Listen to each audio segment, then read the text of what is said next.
Hello everyone, मैं कविता स्वागत करती हूँ आप सभी का डबल एकेडमी चैनल पर।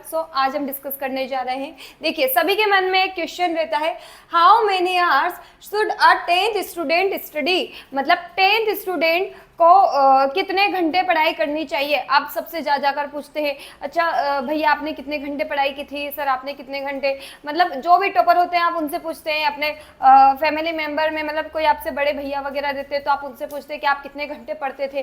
ठीक है, तो सभी के मन में एक नॉर्मल सा क्वेश्चन रहता है कि आप कितना घंटे पढ़ते थे। ठीक है, तो देखिए पढ़ाई देखिए कभी भी घंटे वाइज नहीं होती है। अगर आप इसके अकॉर्डिंग पढ़ोगे कि हमें 8 से 10 घंटे पढ़ने हैं। ठीक है, सभी का ये टारगेट रहेगा। क्या आप टाइम टेबल इस हिसाब से शेड्यूल करते हो? 6 बजे उठेंगे, उसके बाद स्कूल जाएंगे, 8 से 12 स्कूल जो भी टाइम रहता है, फिर 12 से 1 आप थोड़ा सा रेस्ट करेंगे, फिर 1 से 3 पढ़ाई करेंगे, फिर खेलने चले जाएंगे। मतलब आप पढ़ाई को किस हिसाब से डिस्ट्रीब्यूट करते हो? आप करोगे घंटे के हिसाब से कि हमें इतने घंटे हो गए, अच्छा ठीक है हो गई पढ़ाई। लेकिन हमें कभी भी पढ़ाई को घंटे के हिसाब से करना ही नहीं है डिवाइड। देखिए आप पढ़िए, आपका सिलेबस आपने देख लिया होगा। ठीक है, सभी सब्जेक्ट का सिलेबस देखा होगा। अब आप जितने भी आपके सब्जेक्ट है, 6 सब्जेक्ट है। ठीक है, 6 सब्जेक्ट है आपके। देखिए जैसे Hindi, English, Marathi, science, social science और क्या है हमारा मैथ। 6 सब्जेक्ट है। आपको इसके अकॉर्डिंग अपना टाइम टेबल शेड्यूल करना है, ना कि घंटे के हिसाब से पढ़ना है। आप टारगेट बनाइए कि आपको इसका एक चैप्टर करना है, आज इंग्लिश का एक चैप्टर करना है, मैथ के 5 सवाल करने हैं, इसके साइंस का एक चैप्टर, जो भी जितनी भी आपकी कैपेसिटी हो उसके अकॉर्डिंग। यहाँ मराठी है, ठीक है, ये मैथ। इसके अकॉर्डिंग आप अपना टारगेट फिक्स कीजिए और जब तक वो कंप्लीट नहीं हो जाता, दिन में आपने हिंदी और इंग्लिश कर दी, फिर आपने मैथ के लिए रात में ही समय निकालिएगा, क्योंकि मैथ ऐसा सब्जेक्ट है जब हम इसको नाइट में करेंगे ना तो हमें नींद नहीं आएगी। बहुत सारे ऐसे सब्जेक्ट होते हैं हम नाइट में पढ़ते हैं तो हमें नींद आती है, लेकिन अगर आप मैथ अगर रात को करेंगे, इसको टाइम अगर आप रात को फिक्स करेंगे तो आपको नींद नहीं आएगी, क्योंकि सवालों में हमारा इस तरह से मन लगा रहता है कि हमें ध्यान ही नहीं रहता है, नींद वगैरह कुछ याद ही नहीं आती है कि हमें सोना भी है। तो आप मैथ को नाइट में ही कीजिएगा। ठीक है, और साइंस वगैरह इनको आप कभी भी ले सकते हैं इवनिंग में। इस तरह से आप अपना टाइम मतलब जो भी है इस तरह से फिक्स कीजिएगा शेड्यूल कि आपको टॉपिक वाइज पढ़ना है, ना कि घंटे वाइज। घंटे वाइज पढ़ाई नहीं होगी। टॉपिक वाइज जब हम पढ़ते हैं ना तो हमारा ध्यान बिल्कुल घड़ी पर बोझ पर जाता ही नहीं है। हमारा पूरा फोकस कहाँ होगा? पूरा हमारी स्टडी या बुक पर होगा, जिससे भी हम पढ़ते हैं, ऑनलाइन पढ़ते हैं तो हमारी वीडियोस वगैरह जो भी हम देखते हैं उस पर होगा। लेकिन जब हम घंटे वाइज पढ़ते हैं तो हमारा आधा ध्यान तो बुक में है और आधा ध्यान घड़ी पर जा रहा है। हाँ, होने वाला है 1 घंटा, उसके बाद मस्त खेलेंगे हम। मतलब पढ़ते पढ़ते भी वही चीज सोचते रहते हैं, तो हमारा मेन फोकस जो है वो टाइम भी हम मतलब अच्छे से हमें चीजें याद नहीं रहती है और फिर हम ऐसे ही बस एक टाइम पास टाइप करते कि हाँ हमें ये टाइम निकालना है, मजबूरी में पढ़ाई करते। लेकिन जब हम इसको टॉपिक वाइज जब हम पढ़ाई करेंगे तो यह है कि हमें ये चैप्टर कंप्लीट करना है, उसके कॉन्सेप्ट हमारे माइंड में पूरी तरह से क्लियर होने चाहिए। तो इससे क्या होगा, हमारा सारा फोकस हम पढ़ाई को दे पाएंगे। जब हम घड़ी नहीं देखेंगे तो हमारा मेन फोकस किस पे रहेगा? हम जो चीज़ों को समझेंगे अच्छे से, तो क्या है, तो हमारे लिए ये ज़्यादा जरूरी है चीज़ों को समझना, ना कि हमारा ध्यान कहीं और जा रहा है और हम पढ़ाई कर रहे हैं तो उस पढ़ाई का कोई महत्व नहीं रह जाता।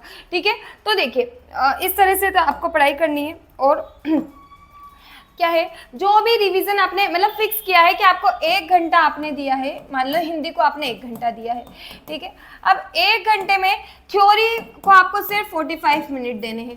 45 मिनट में आपको पूरी थ्योरी कंप्लीट कर लेनी है जितनी भी हुई। ठीक है, उसके बाद जो 15 मिनट आपके बचते हैं, 15 मिनट में आपको इस चीज़ का रिवीजन करना है जो आपने पढ़ा है। ये चीज़ बहुत ज़्यादा जरूरी है। ये नहीं आपने पूरे 1 घंटा ही पूरी थ्योरी पढ़ ली और उसको रिवाइज नहीं किया, अब हो गया काम।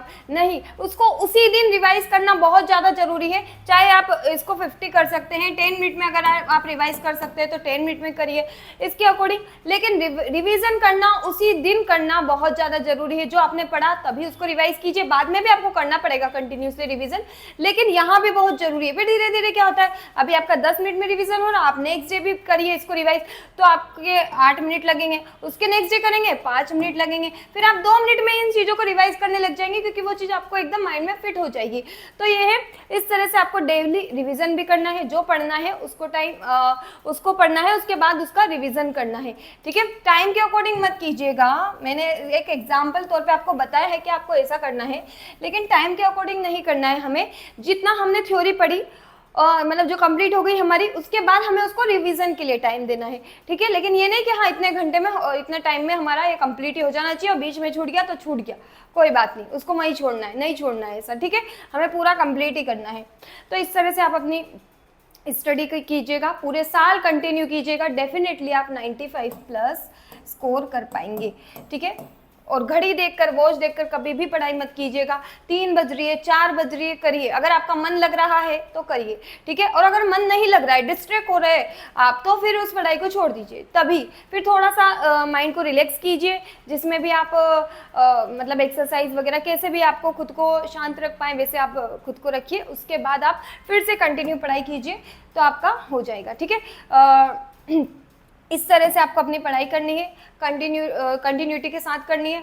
बिल्कुल भी एक भी दिन गैप नहीं होना चाहिए, ठीक है। गैपिंग बिल्कुल भी नहीं होनी चाहिए। जो आप अभी स्टार्टिंग में जो आप आपकी स्ट्रेटेजी बनाएंगे, जिसके अकॉर्डिंग पढ़ाई करेंगे, लास्ट तक वहीं रहनी चाहिए और बढ़नी चाहिए, कम नहीं होनी चाहिए कि धीरे धीरे जोश ठंडा होता जाता है और फिर हम पढ़ाई कम करते जाते हैं। ऐसा नहीं करना है, हमें लास्ट तक वहीं कंटिन्यूटी रखनी है, तो आप डेफिनेटली अच्छा स्कोर कर पाएंगे और जो भी आपने टारगेट फिक्स किया है उसे अचीव कर पाएंगे, ठीक है। आई होप आपको समझ में आ गया होगा कि पढ़ाई को घंटे के अकॉर्डिंग नहीं डिस्ट्रीब्यूट करना है, हमें टॉपिक के अकॉर्डिंग करना है, ठीक है।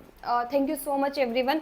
हम हमारे सेशन को यहीं एंड करते हैं। Thank you very much. ज़्यादा से ज़्यादा वीडियो को लाइक कीजिए, शेयर कीजिए, और डिस्क्रिप्शन बॉक्स में आपको टेलीग्राम, इंस्टाग्राम सभी की लिंक मिल जाएगी, वहाँ जाकर आप हमारे चैनल को फॉलो कर सकते हैं, जिससे कि समय समय पर आपको सारी इंपॉर्टेंट नोटिफिकेशन मिलती रहे। Thank you very much.